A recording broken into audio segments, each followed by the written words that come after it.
मैं स्वागत करता हूं आपका हमारी करुणामयी सरकार के ब्रजभाव के परिवार में। ब्रजभाव, जी हाँ, वही ब्रजभाव जो ब्रज के दर्शन आपको आपके उचित स्थान पर करवाता है। मतलब जहां आप बैठे हैं वहीं पर बैठे बैठे आप मानसिक रूप से आंखें बंद करके ब्रज के हर भाव को समझ सकते हैं।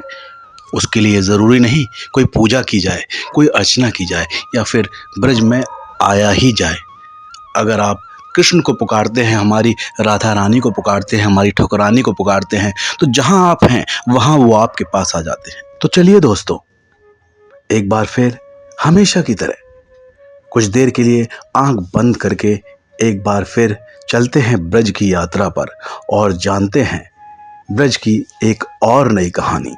जी हाँ, ये नई कहानी है हमारे ठाकुर जी से जुड़ी हुई, हमारी राधा रानी के प्यारे बिहारी जी से जुड़ी हुई, वृंदावन के दुलारे बांके बिहारी से जुड़ी हुई, हमारे लल्ला से जुड़ी हुई, ब्रज के लल्ला जो हर माँ के घर से माखन चोरी करके खाते हैं। उनसे जुड़ी हर कहानी हम आपको बताते हैं और आज बताने जा रहे हैं कि हमारे ठाकुर जी को आखिर 56 भोग ही क्यों चढ़ाया जाता है। ऐसा क्या है 56 भोग में जो 56 भोग ही ठाकुर जी को लगाए जाते हैं। इसके पीछे का असली रहस्य क्या है दोस्तों। तो बिना देर किए हुए, बिना कुछ लाग लपेट के आपको सीधे बताते हैं कि आखिर ऐसा होता क्यों है।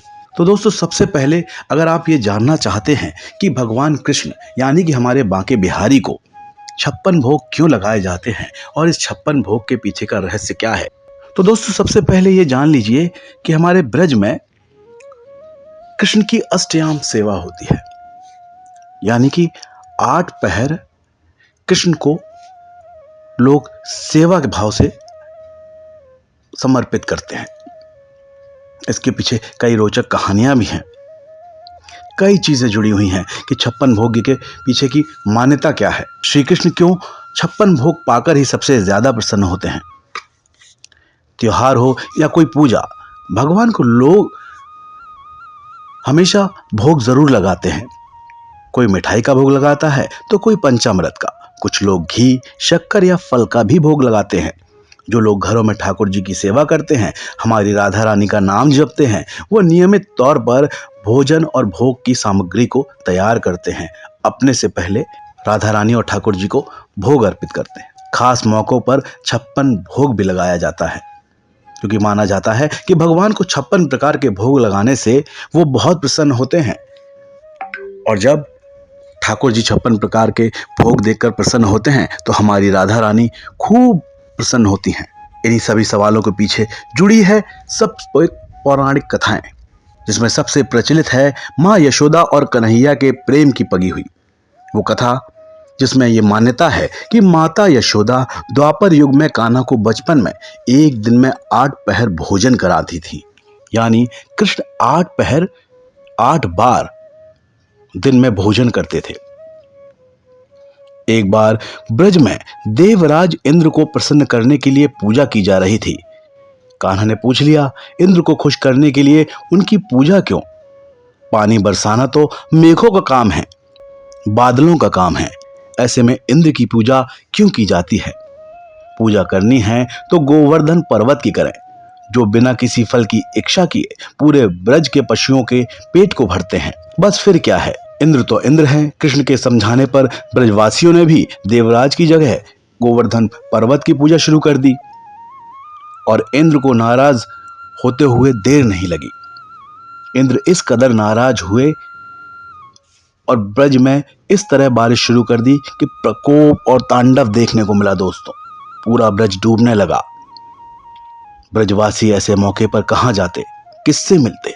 उन्हें तो सिर्फ और सिर्फ अपने कन्हैया का सहारा था, मेरे बिहारी जी का सहारा था, मेरी राधा रानी का सहारा था। तो सीधे ब्रजवासी कन्हैया के पास पहुंचे। कन्हैया ने उन ब्रजवासियों से साफ कहा कि आप चिंता मत करिए, आपने जिन गोवर्धन की पूजा की है अब वो ही आपकी रक्षा करेंगे। ये कहकर उन्होंने गोवर्धन पर्वत को एक उंगली पर उठा लिया। सारे ब्रजवासी उसके नीचे आ गए दोस्तों। भगवान 7 दिन तक गोवर्धन पर्वत को अपनी उंगली पर उठाए रहे। इस दौरान उन्होंने कुछ भी नहीं खाया। वो बिना भूखे प्यासे केवल अपने ब्रजवासियों को बचाने के लिए, केवल ब्रजवासियों की सेवा के लिए और इंद्र के अहंकार को तोड़ने के लिए अपनी उंगली पर गोवर्धन पर्वत को उठाए रहे। इस दौरान इंद्र का अहंकार टूटा और 8वें दिन उन्होंने बरसात रोक दी। दिन में 8 बार भोजन करने वाले श्री कृष्ण लगातार 7 दिन बिना अन्न जल के रहे। बारिश रुकने के बाद माता यशोदा और ब्रजवासियों ने 7 दिन और 8 पहर के हिसाब से 56 व्यंजन श्री कृष्ण के लिए बनाए। ऐसा कहा जाता है कि भगवान को 56 भोग लगाने की परंपरा यहीं से शुरू हुई। मेरे कन्हैया को 56 भोग इसीलिए बहुत ज्यादा प्रिय है। ब्रजवासियों के लल्ला को 56 भोग इसीलिए ज्यादा प्रिय है। इसीलिए आप जब भी वृंदावन जाएंगे तो हर जगह आप 56 भोग का प्रसाद पाएंगे। मान्यता तो यह भी है कि एक और कथा के अनुसार 56 भोग की परंपरा ऐसी भी है कि श्री कृष्ण और राधा एक दिव्य कमल पर विराजते हैं। उनके 3 परतों में 56 पंखुड़ियां होती हैं। हर पंखुड़ी पर एक सखी और बीच में भगवान का वास होता है। इसलिए 56 भोग श्री कृष्ण को लगाया जाता है। कुछ लोग ये कहते हैं कि गोपियों ने पूरे महीने ब्रह्म मुहूर्त में यानी यमुना में स्नान किया और मां कात्यायनी से कृष्ण को वर के रूप में पाने के लिए मन्नत मांगी। उद्यापन में मां कात्यायनी को 56 प्रकार के व्यंजन अर्पित किए गए। इसके बाद से 56 भोग लगाने की प्रथा शुरू हुई। लेकिन 100 बात की एक बात दोस्तों, ब्रजवासियों के लिए कान्हा और राधा, बस उनके सिवाय जीवन में कुछ नहीं है। जिस तरह राधा रानी और कान्हा ब्रजवासियों के लिए हैं, उसी तरह ब्रजवासी ब्रज भाव, हमारे ब्रज का भाव अपने कान्हा के लिए है। हम तो सिर्फ कान्हा पे मरने मिटने वाले हैं, अपनी राधा रानी के प्यारे हैं, दुलारे हैं, अपनी ठकुरानी के चाहने वाले हैं। हमें क्या, हमें किसी मोह माया से कोई फर्क नहीं पड़ता दोस्तों।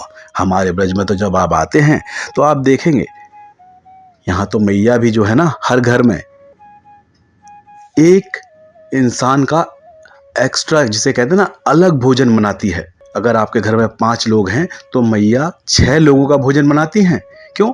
क्योंकि उन्हें पता है कन्हैया आएंगे, किसी न किसी रूप में आएंगे, और क्या पता कब आए, और उन्हें भूख लगी हो और खाना खाना हो तो वो भोजन कहाँ से आएगा।